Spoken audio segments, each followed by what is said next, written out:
Hello tout le monde, alors aujourd'hui je vous retrouve pour une nouvelle vidéo, donc c'est une vidéo objectif 2021 vu qu'on a fait le bilan de 2020. La vidéo sera publiée directement comme ça, sans montage, étant donné que c'est la deuxième fois que je filme la vidéo, voilà, et que en fait j'ai transféré le fichier sur mon ordi.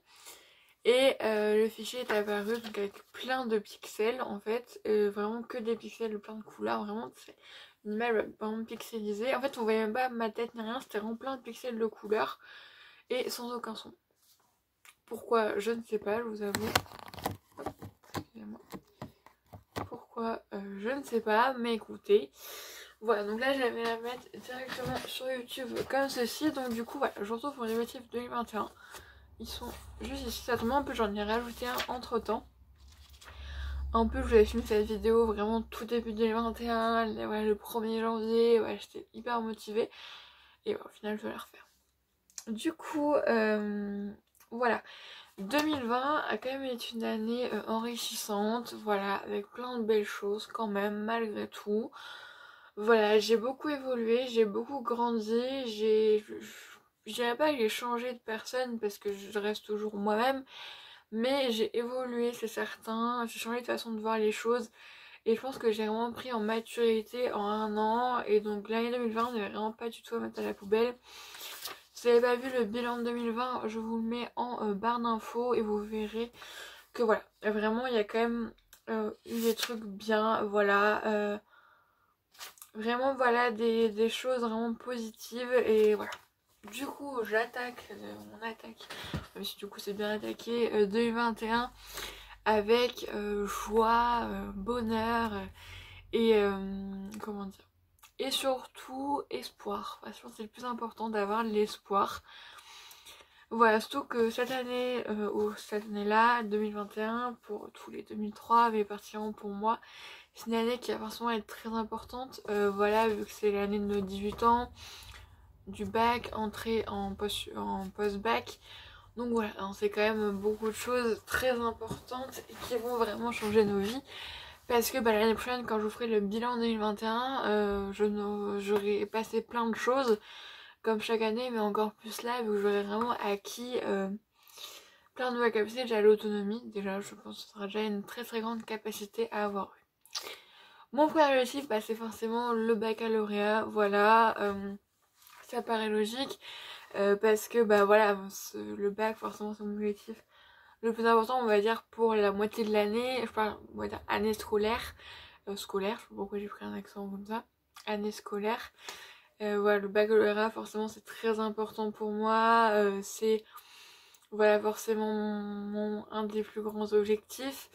Même si ce n'est pas le plus important. Voilà, c'est très important, mais parmi tous les autres, vu que mon bac, c'est bien sujet, c'est forcément super bien, mais voilà, ce n'est pas ça qui va vraiment m'accomplir personnellement. Voilà, c'est ça que ça m'a un peu saoulée pour certains profs qui faisaient les vœux de fin de nouvelle année et qui ne souhaitaient que la réussite au bac. Sauf que clairement, la réussite au bac, forcément, c'est très important, mais il y a quand même pas mal de choses dans la vie qui sont beaucoup plus importantes que ça. Voilà, je veux dire, c'est bien d'avoir son bac, mais si t'es malheureux.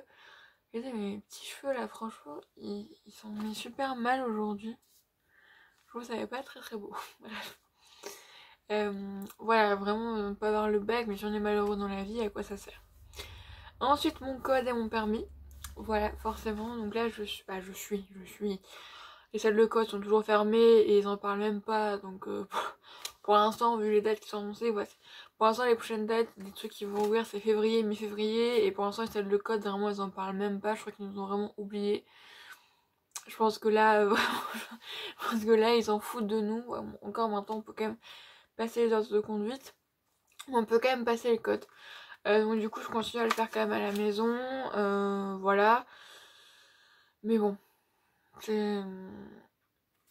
Voilà, mais j'espère, pour l'instant je veux juste m'en débarrasser en fait. C'est ça en fait c'est même pas la joie de l'avoir, c'est juste de m'en débarrasser et d'avoir mon code et mon permis. Et voilà. Donc moi ce que j'aimerais c'est avoir mon permis avant ma rentrée l'année prochaine.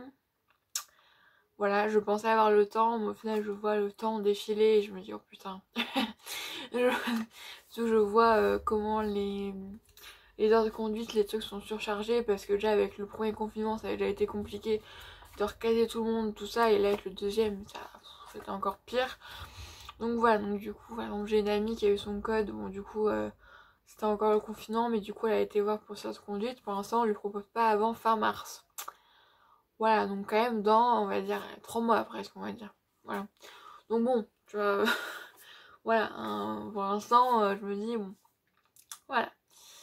Ensuite, forcément, bah, j'ai mis entrée en prépa parce que c'est vraiment là où je veux aller en prépa. Mais entrer en études supérieures, déjà, voilà, c'est forcément un gros objectif. Mais entrer en prépa, c'est mon plus gros et je travaille tout le long de l'année pour pouvoir y entrer. Et donc là, dès le 20, donc la semaine prochaine, non, la semaine d'après, pardon, dès le 20 janvier, bah non, c'est le jour où je publie la vidéo d'ailleurs. Voilà. Aujourd'hui, voilà, on peut commencer à mettre ses vœux sur, sur Pronote. Sur Parcoursup, moi je sais mes vœux, voilà, je sais, voilà, j'ai déjà réfléchi un peu à ce que je veux mettre. Arrive surtout que j'ai réfléchi aux lettres de motivation. Sur mon CV, il n'y aura pas grand chose à dire, donc ça devrait aller. Mais lettres de motivation, parce que je pense qu'en prépa, je pense qu'ils en demandent quand même. Voilà. Mais du coup, ça va être aussi un travail tout le long de l'année. Ouais, je vais être. Bien sûr, quand ça va être les quelques jours avant les résultats, j'ai pu vivre. Hein. Vraiment, quand je vais y aller, vraiment, je vais être comme ça parce que. Voilà, vraiment, parce que je m'imagine en prépa. Et donc, si je ne peux pas y aller, voilà, je serai vraiment dévastée. On va pas penser au négatif, on va penser au positif. De toute façon, pour l'instant, j'ai 4 prépas où j'ai posé mes vœux dans ce que je veux faire. Voilà, et au pire, si je suis pas quittée, bah, je verrai dans d'autres prépas. Même si je vais aller au l'autre bout de la France, je m'en fous, je ferai un truc. Mais voilà, mais en tout cas, c'est vraiment. Lui, c'est mon plus gros objectif en fait, vraiment au niveau scolaire. Vu que, voilà, vraiment entrer en prépa, pour moi, c'est. Et ensuite, on part sur des choses beaucoup plus spirituelles, on va dire. Tout d'abord, prendre soin de moi. Voilà, parce que j'ai tendance à trop me délaisser. Et non, ça va pas, parce que mon corps me le fait ressentir et mes moments de bad mood, c'est surtout à cause de ça. C'est le fait que je me délaisse beaucoup trop pour les autres, je m'inquiète beaucoup trop pour les autres et j'ai beaucoup trop d'empathie en fait. Voilà, et ça me mine le moral, voilà, et c'est horrible. Parce que en fait, c'est une très grande qualité d'être très empathique, vraiment c'est génial. Mais franchement, c'est dur à vivre, ouais, vu que je suis une personne hypersensible. Donc c'est-à-dire, voilà, que c'est vraiment très fatigant, je fais vraiment de regarder des trucs à ce sujet, des vidéos de ça à ce sujet.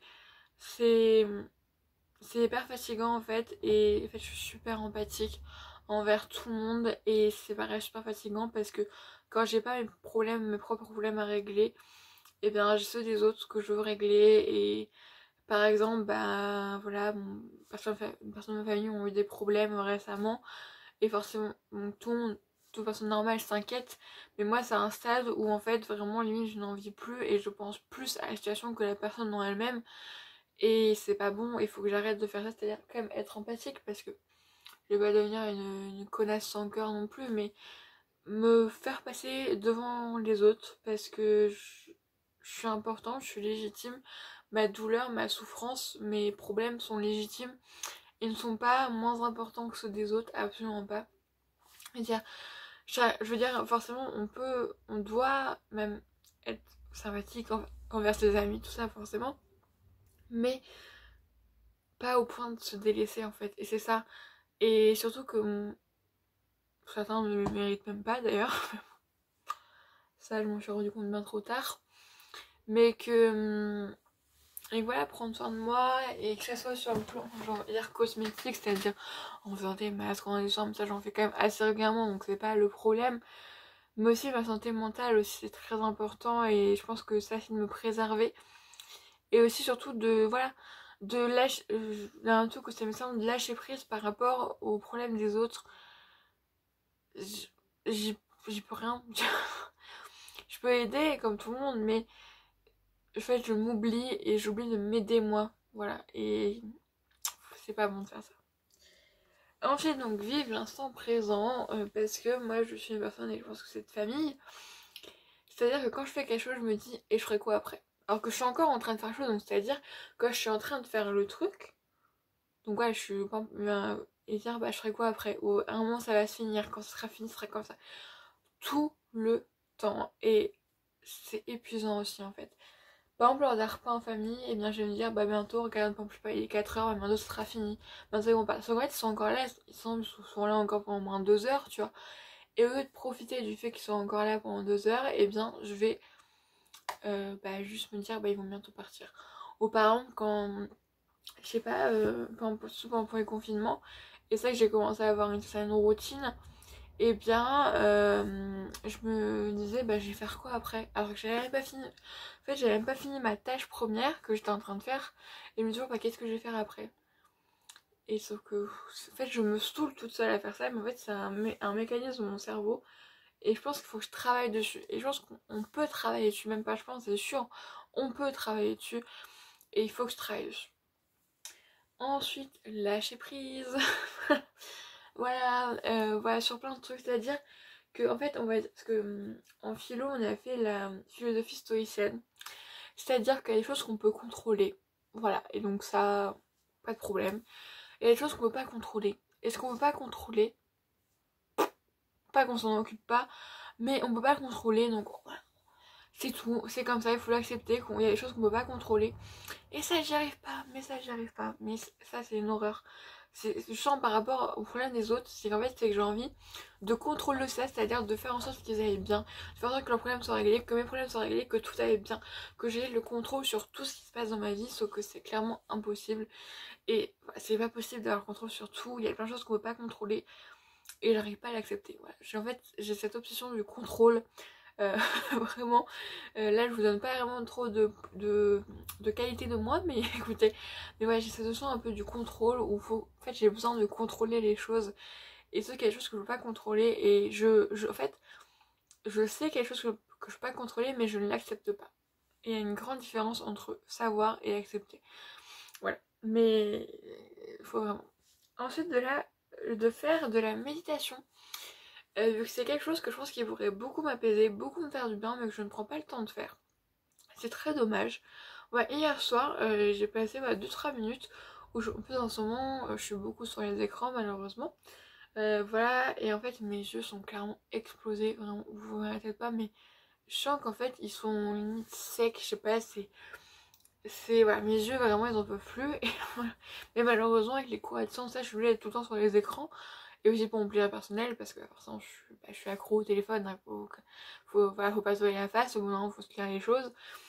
Mais voilà, et du coup hier je me suis posée sur mon lit, voilà, comme ça, un peu en tailleur, et fermé les yeux, et en fait juste respirer, en fait j'ai imaginé mes poumons et ma cage thoracique se contracter et se relâcher en fait. Pendant 2-3 minutes, et ça m'a fait vraiment du bien. Ça, par contre après j'ai envie de dormir. Donc en fait je pense que c'est aussi une technique qui pèse bien pour s'endormir. Vraiment pour ceux qui ont un peu de mal à dormir, ou tout le temps, ou les soirs des fois on a du mal à dormir, donc ça arrive. Ceci ça, faut que lâche prise aussi sur ça, c'est le fait que des fois il y a des soirs où tu dors pas tout de suite, ou tu t'endors tard parce que t'es pas fatigué, ou parce que t'es stressé, tout ça.